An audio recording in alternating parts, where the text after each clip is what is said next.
이 시대 하나님의 사람. 오늘은 박희옥 권사를 만나러 왔습니다. 어두운 세상 가운데 죽어가는 영혼들을 가슴에 품고 하나님의 사랑을 전하는 햇빛으로 복음의 나팔을 부는 전도자로 살아가고 있는데요. 기도의 권세와 말씀의 능력으로 영적 전쟁에서 승리하여 예수 생명으로 꽃을 피우고 열매 맺기를 소원하는 그녀의 삶. 박희옥 권사가 전하는 솟구치는 영혼 사랑 이야기 지금 들어봅니다.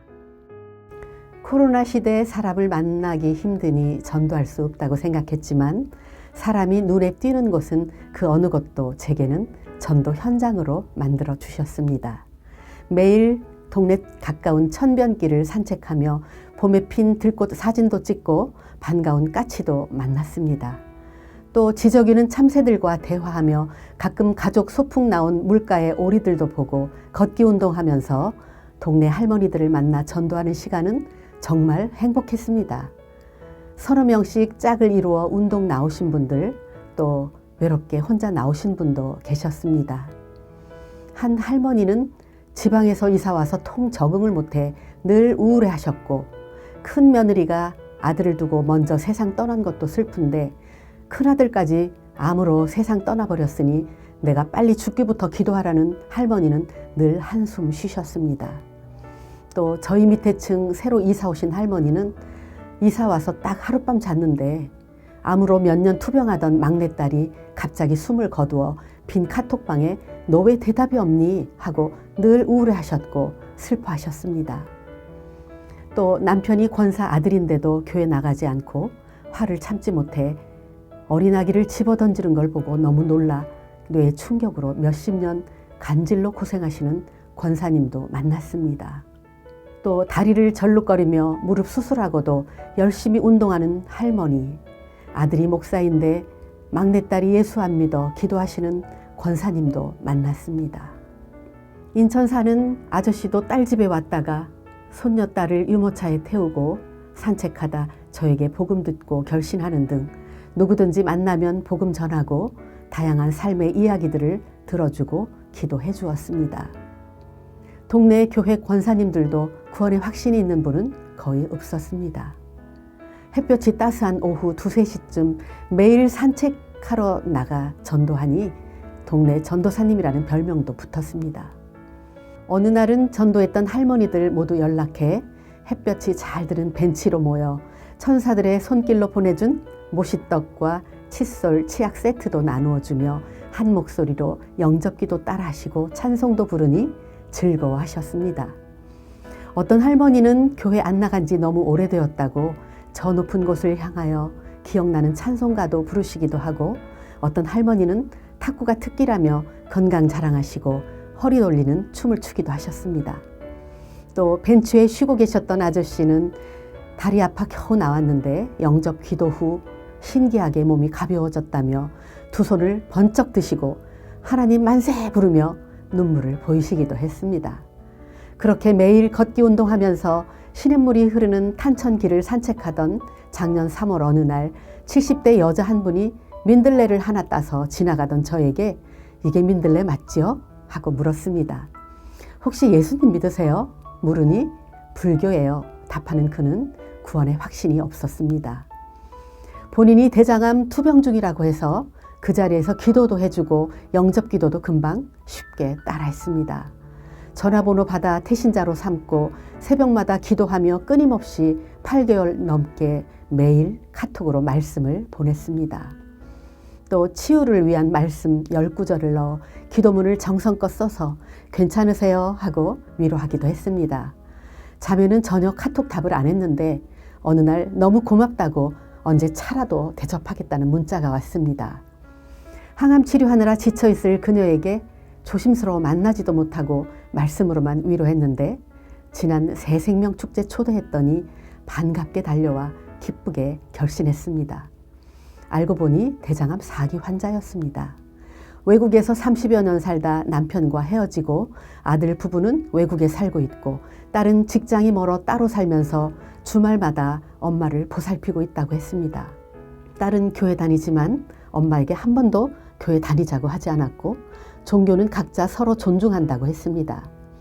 이 자매가 새생명축제에 참석한 날 은혜도 받고 살아계신 하나님의 놀라운 재간증을 들려주며 함께 식사 후에 커피도 마시고 집에 돌아왔습니다. 제가 그날 들려준 간증 중에 토마토가 주렁주렁 달려있다는 산을 자매도 가보고 싶다고 해서 집에 오자마자 옷을 편하게 갈아입고 우리는 다시 또 만났습니다.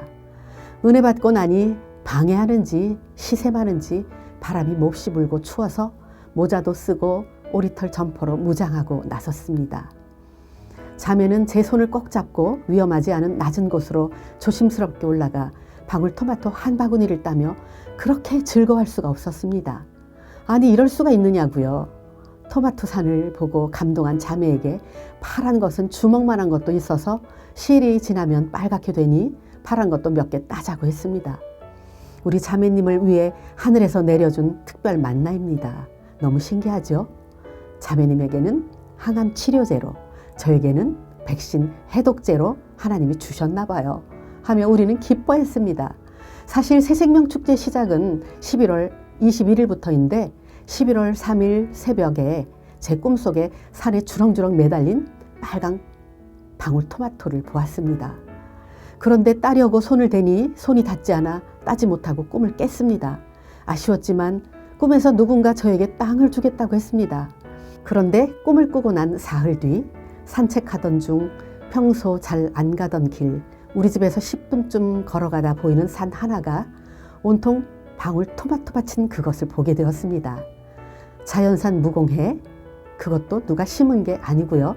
저절로 땅에서 올라온 야생 토마토밭. 산 전체가 토마토밭이니 도무지 믿어지지 않았습니다. 산을 관리하는 아저씨 말씀은 풀씨를 심은 건데 퇴비에서 딸려와 저절로 방울토마토밭이 되어버렸다고 했습니다. 정말 꿈에도 손이 닿지 않았는데 손이 닿지 않는 곳은 빨갛게 잘 익은 토마토가 주렁주렁 더 많이 달렸지만 절벽이라 기어 올라갈 수도 없고요. 아주 가파른 언덕이니 기어 내려오는 것도 위험했습니다. 그러나 밑에도 제법 토마토가 많이 달렸었습니다. 설이 오면 모두 죽을 텐데 너무 아까워 집에 들어와 장갑도 끼고 선글라스 끼고 손이 닿는 곳만 밑에서 제법 따왔습니다. 방울토마토 단맛 냄새가 진하게 올라왔습니다. 지나가던 아저씨 한 분이 다가서서 저절로 생긴 토마토밭이 너무 신기하다고 하셨습니다. 아저씨 예수님 믿으세요? 여쭤보니 되기나 믿으세요? 하고 획 가버렸습니다. 앉으나 서나 저의 관심은 토마토를 따면서도 가버린 아저씨를 놓친 아쉬움 뿐이었습니다. 어찌나 사랑스럽고 토마토가 싱싱한지 가슴에서 씨가 저절로 뛰어놀았습니다. 쿡 찌르면 푸른 물이 뚝뚝 떨어질 듯한 파란 가을 하늘은 눈시울이 뜨거울 만큼 유난히 고왔습니다. 탱글탱글하고 싱싱한 토마토 향이 물씬 풍겼습니다. 눈이 부실 만큼 쏟아져 내리는 가을 햇살에 제 마음도 하얗게 빨아놀고 싶었습니다. 빨갛게 익은 토마토가 제 일기장에 이렇게 고스란히 사진으로 남아서 역사의 한 페이지를 장식할 줄이야. 저도 감동하며 사진도 열심히 찍어 담아 놓았습니다. 온 우주 만물을 창조하신 하나님의 세계, 수고도 길쌈도 하지 않았는데 저절로 피어오른 들의 백화파처럼 흙 속에 숨어있던 토마토 씨가 온 사방에 퍼져서 햇볕도 쬐고 찬바람도 견디고 이겨내며 이렇게 풍성한 열매로 자란 것처럼 수많은 죽은 영혼들이 벌떡벌떡 일어나 온 열방이 예수님을 믿게 하시고 예수님의 생명 씨앗이 온 세상으로 퍼져나가 기적같이 살아나게 하옵소서. 매일 운동하고 돌아오는 길 기도하면서 토마토를 따서 동네에 전도한 할머니들을 드렸습니다.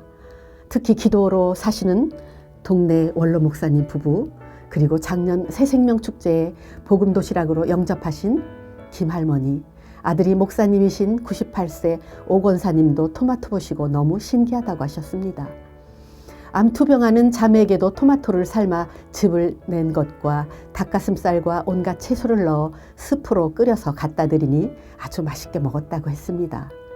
전도한 자매를 처음 만났던 탄천에서 이게 민들레 맞지요? 하던 생각이 나서 재작년 봄에 담근 민들레 장아찌와 여러 간식을 챙겨서 최종 검사 결과 앞둔 자매 집을 방문하고 하나님 이 자매를 꼭 살려주세요. 간절히 기도했습니다.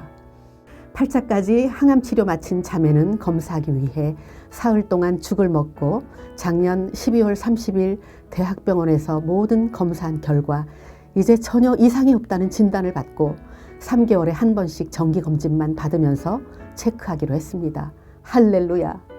대장암 4기라고 했는데 하나님이 살리셨으니 눈물이 왈칵 쏟아졌습니다. 웬일인지 지금은 간질 환자도 쓰러지는 증세가 멈추었고요. 슬픔에 찬 할머니들도 만날 때마다 손잡고 기도해드리니 많이 밝아지시고 회복되셨습니다. 햇볕이 쏟아지는 한겨울 1월 대낮에 대장암 치유된 자매와 함께 산책하다가 또 한 번 깜짝 놀랐습니다.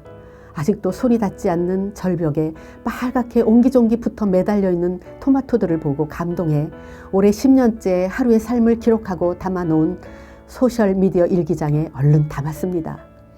영화의 찬소리를 맞으며 거센 바람과 눈비를 맞고도 이 추운 겨울에 제 모습을 나타내는 빨강 토마토가 어찌나 사랑스럽던지요. 끝까지 견뎌내고 이겨낸 당당하게 맺혀진 토마토 열매처럼 그 어떤 고난의 어려움과 장애물들도 훌쩍 뛰어넘을 수 있는 굳센 믿음 주옵소서. 우리는 두 손 잡고 산 밑에서 감사 기도했습니다. 공중에 새를 보라. 심지도 않고 거지지도 않고 창고에 모아들이지도 아니하되 너희 하늘아버지께서 기르시나니 너희는 이것들보다 귀하지 아니하냐? 마른 지팡이에 싹이 나고 꽃이 피고 열매가 맺힌 것 보고 모세가 놀랐듯이 심지 않아도 저절로 주렁주렁 달린 무공의 야생 토마토는 정말 하늘에서 내린 만나였습니다. 심지 않고도 저절로 산에서 자란 빨강 토마토 열매처럼 동네에서 전도한 할머니들과 형제 자매들도 모두 믿음이 이렇게 탱글탱글 알차게 잘 익어가게 하옵소서. 생명 있는 나무마다 꽃이 피고 열매 맺듯이 전도한 이들에게도 예수 생명으로 꽃을 피우고 주렁주렁 열매 맺는 큰 나무들 되게 하옵소서. 너희가 과실을 많이 맺으면 내 아버지께서 영광을 받으실 것이요 너희는 내 제자가 되리라. 이튿날 모세가 증거의 장막에 들어가 본즉 레위 집을 위하여 낸 아론 지팡이에 움이 돋고 순이 나고 꽃이 피어서 살구 열매가 열렸더라. 예수를 죽은 자 가운데서 살리신 이의 영이 너희 안에 거하시면 그리스도 예수를 죽은 자 가운데서 살리신 이가 너희 안에 거하시는 그의 영으로 말미암아 너희 죽을 몸도 살리시리라. 주여 나를 도우사 세월 허송 않고서 어두운 세상 지낼 때 저도 하나님의 사랑을 전하는 햇빛 되게 하옵소서. 내일은 또 누굴 만날까? 날마다 잠자리 들면서 가슴 설레며 눈을 감습니다.